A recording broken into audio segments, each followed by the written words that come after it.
কৰিছোঁ আমাৰ এটা পুৰণা অনুষ্ঠান যিটোৰ নাম হৈছে চুপতি আৰু আজি আমাৰ চুপতি অনুষ্ঠানলৈ আমি নিমন্ত্ৰণ জনাই নিছোঁ আমাৰ এগৰাকী বিশেষ ব্যক্তি যিগৰাকী ব্যক্তিৰ নাম হৈছে লুৰিণজ্যোতি গগৈ ডাঙৰীয়া আপোনাক আমাৰ অনুষ্ঠানলৈ স্বাগতম জনাইছোঁ আমি কা নামানো কা বাতিল হ'ব লাগিব ৰাম দেখিছেনে বাৰু হিমুদা ইয়াতো মানে এইবোৰ আজিৰ পৰা কেইদিনমান আগত মই হিমুদাক লৈ চুপতি অনুষ্ঠান আয়োজন কৰিছিলোঁ আৰু আজি মই আপোনাক লৈ চুপতি কৰিম আমি আপোনাক আচলতে এটা প্ৰশ্ন কৰিব বিচাৰিছোঁ যে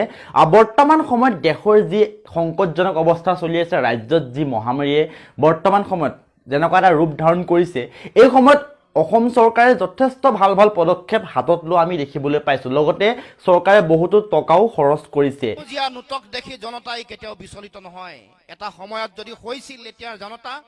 অতি পৰিপক্ক হয় নেকি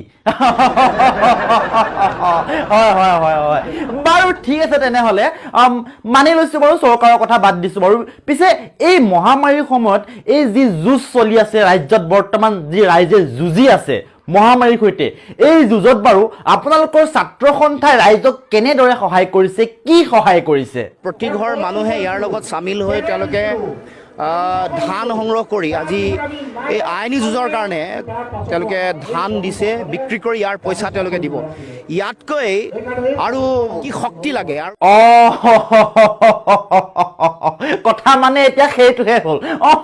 বাৰু ঠিক আছে বাৰু আপোনালোকৰ সহায় কৰিবলৈ একো নাই ঠিক আছে হ'ব ৰাইজে নিজে কৰি আছে ধান বেচিছে ৰাইজে টকা লৈ আছে মানুহক সহায় কৰিছে দুখীয়া মানুহো নিজৰ ধান বেচি লোকক সহায় কৰিছে সেইটো ভাল এটা কথা আপোনালোকৰ একো নাই মই মানি লৈছোঁ ঠিক আছে আপোনালোকে এই বিপদৰ সময়ত আমাক সহায় কৰা নাই সেইবাবে যেতিয়া দ্বিতীয়বাৰ আপোনালোকে আকৌ আন্দোলন কৰিব আমাক যেতিয়া আপোনালোকে আকৌ মাতিব তেতিয়া কিন্তু আমি আপোনালোকৰ সৈতে আন্দোলন কৰিবলৈ নাযাওঁ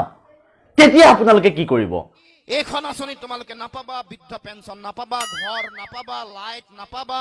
ৰাস্তা তোমালোকৰ নহ'ব দেখিছে হিমুদা দেখিছে লুৰিণজ্যোতিৰ বিষয়লৈ পোষ্ট এটা কৰিছে নিশ্চয় কিয় কৰিছে প্ৰথমে মই কথাটো কৈ লওঁ যে আপোনালোকক সেই ভিডিঅ'টো এটা সম্পূৰ্ণ ধেমেলীয়া ভিডিঅ' আছিলে আৰু আমাৰ চেনেলৰ দৰ্শকসকলে গম পায় আমি অতীতৰে পৰা যেতিয়াৰ পৰা আমি চেনেল আৰম্ভ কৰিছোঁ তেতিয়াৰ পৰা এনেকুৱা ধৰণৰ ধেমেলীয়া ভিডিঅ' আহি থাকে আৰু তাৰ মাজতে আচলতে মই সকলোকে লৈ আমাৰ প্ৰধানমন্ত্ৰী ডাঙৰীয়া আমাৰ মুখ্যমন্ত্ৰী ডাঙৰীয়া বিত্তমন্ত্ৰী ডাঙৰীয়া আমাৰ জুবিন গাৰ্গ সকলোৰে জনপ্ৰিয় এজন হাৰ্টথ্ৰব আৰু লগতে বিভিন্ন ব্যক্তিৰ সৈতে এনেকুৱা ধৰণৰ এনেকুৱা চুপতি অনুষ্ঠান আচলতে যিটো কয় ফেক ইণ্টাৰভিউ এনেকুৱা অনুষ্ঠান কৰি আহিছোঁ আৰু সম্পূৰ্ণ ৰাইজে সহায় জনাই গৈছে আৰু তাৰ মাজতে লুৰিণজ্যোতি গগৈ ডাঙৰীয়াৰ সৈতে ভাবিলোঁ যে তেখেতৰ সৈতে এটা অনুষ্ঠান আয়োজন কৰোঁ আৰু তেতিয়া আচলতে কথাটো এনেকুৱা হৈ গ'ল যে সময়টো বেয়া আছিলে বৰ্তমান যি নেকি এইটো এখন যিমান এটা মহামাৰীৰ ৰূপ ধাৰণ কৰি আছে বৰ্তমান যি পৰিস্থিতি চলি আছে এই সময়ত আচলতে তেওঁলোকে বিচৰা নাছিল যে তেওঁলোকৰ ওপৰত এনেকুৱা এটা ভিডিঅ' অহাটো আৰু সেইবাবেই হয়তো তেখেতলোকে বেয়া পালে সেইটোৱে আৰু তোমাৰ ছাত্ৰ সন্থাৰ প্ৰতি কিবা আক্ষেপ আছে নেকি মোৰ তেনেকুৱা কোনো ধৰণৰ আক্ষেপ নাই কাৰণ অতীতৰে পৰা ছাত্ৰ সন্থা দেখি আহিছোঁ জন্মৰে পৰা ছাত্ৰ সন্থা দেখি আহিছোঁ তেওঁলোকে ৰাইজৰ বাবে সদায় মাত মাতি আহিছে প্ৰতিটো কাম তেওঁলোকে কৰি আহিছে আৰু যিমান দেশতে হওক বা ৰাজ্যত যিমানখিনি আচলতে চৰকাৰেই হওক বা বাহিৰা কোনোবা ব্যক্তিয়ে হওক যে যিমানেই অপপ্ৰচাৰৰ কাম চলাই আছে যিমানে বেয়া কাম চলাই আছে সকলোখিনি হকে ছাত্ৰ সন্থাই প্ৰত্যেক দিনাই মাত মাতি আছে গতিকে মোৰ ফালৰ পৰা ছাত্ৰ সন্থাৰ প্ৰতি কোনো আক্ষেপ নাই কোনো ব্যক্তিগত শত্ৰুতা নাই তেওঁলোকৰ সৈতে মই আছোঁ সদায় আছোঁ আৰু সদায় থাকিম এনেধৰণৰ পোষ্ট তুমি ছাত্ৰ সন্থাৰ বিৰুদ্ধে দিব লাগিছিল বুলি কিমান গ্ৰহণযোগ্য আচলতে মই এতিয়া এইটো কথা এইটোৱে কওঁ যে হয় এইটো বৰ্তমান সময়ত গ্ৰহণযোগ্য নহয় এইটো ভিডিঅ' কাৰণ তেওঁলোকে বিচৰা নাই যে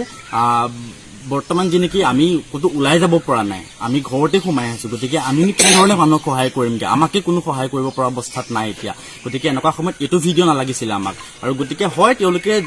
কাৰণ তেওঁলোকতকৈ ওপৰত আৰু তেওঁলোকৰ কাৰণে কোনোবা হ'ব বুলি মই নাভাবোঁ গতিকে মই ভাবোঁ যে হয় মোৰ ভুল হৈছিলে কাৰণ তেওঁলোকৰ কাৰণে যেতিয়া তেওঁলোকে বিচৰা নাই তেওঁলোকৰ ভুল হৈছে মই ভুলটো স্বীকাৰ কৰিলেতো মোৰ নিজৰ কৰ্তব্য বুলি মই ভাবোঁ আৰু এইটো সময়ত তেওঁলোকৰ মতে যদি সেইটো ভুল তেনেহ'লে ভুল আৰু এইটো মতে যদি মই আপোনালোক কথাটো এনেকৈ মই দুটা ভাগত ক'ব লাগিব কাৰণ মই যদি মোৰ আগৰ পূৰ্বৰ ভিডিঅ'সমূহৰ তুলনাত চাওঁ তেনেহ'লে মোৰ ভুল হোৱা নাই মানে এনেকুৱা ধৰণৰ মন্তব্য কৰিব পাৰা ছাত্ৰ সন্থাৰ বিৰুদ্ধে ছাত্ৰ সন্থাৰ বিৰুদ্ধে কৰিব নোৱাৰো বা কোনো ব্যক্তিৰ বিৰুদ্ধে আমি কোনো ধৰণৰ বেয়া মন্তব্য কৰিব নোৱাৰো কেতিয়াও মাত্ৰ ধেমেলীয়া অনুষ্ঠান লৈ এখন এক্ট আছে আইন আছে আমি আইন মতে যেনেকৈ যিখিনি কাম কৰিব পাৰো সেইখিনি কৰাটো গ্ৰহণযোগ্য বাকী কোনো ধৰণৰ অশ্লীল মন্তব্য বা গালি খপনি ধিক্কাৰ দিয়া কিছুমান মানে বাক্য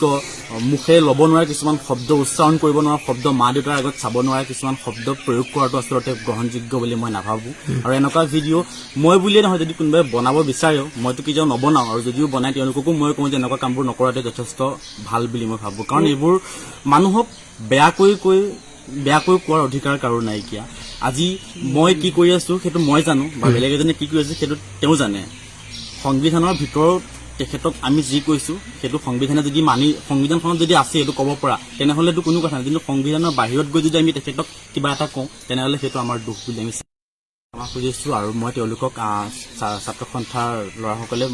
মাত্ৰ এটা ফোন কল কৰিছিলে মোক যে তুমি আমাক লগ কৰিব লাগে বুলি আৰু মই তেখেতলোকক লগো কৰিছোঁ আৰু লগ কৰি তেখেতলোকে লিখা বিচাৰিছে মই লিখাটো দূৰে কথা মই ভিডিঅ'লৈকে তেখেতলোকক পাব্লিছ কৰি দিছোঁ যে লিখাখন হয়তো মানুহৰ মাজত লুকাই থাকিব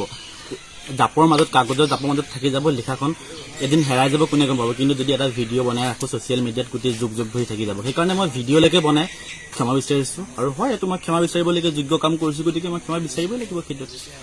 চেনেল আছে মোৰ যিটো প্ৰথমটো ভিডিঅ' আপলোড হৈছিলে মোৰ মিষ্টাৰ ৰাজা নামৰ ইউটিউব চেনেলটোত আৰু সেই ভিডিঅ'টো আৰু লগতে এটা চৰি ভিডিঅ' মই আপলোড কৰিছিলোঁ মানে ক্ষমা বিচাৰিছিলোঁ তেওঁলোকৰ আগত কাৰণ তেওঁলোকে ভুল বুজি থকাটো মই নিবিচাৰোঁ মানুহক চৰি ক'লে মানুহ কেতিয়াও সৰু হৈ নাযায় কাৰণ ভুল কৰিলে ক্ষমা খুজিবই লাগিব আৰু সেইবাবে মই চৰি কৈছিলোঁ আৰু সেই চৰি কোৱা ভিডিঅ'টো মোৰ আছিলে মিষ্টাৰ ৰাজা এক্সট্ৰা মানে মোৰ দুটা চেনেল এটা মিষ্টাৰ ৰাজা আৰু এটা মিষ্টাৰ ৰাজা এক্সট্ৰা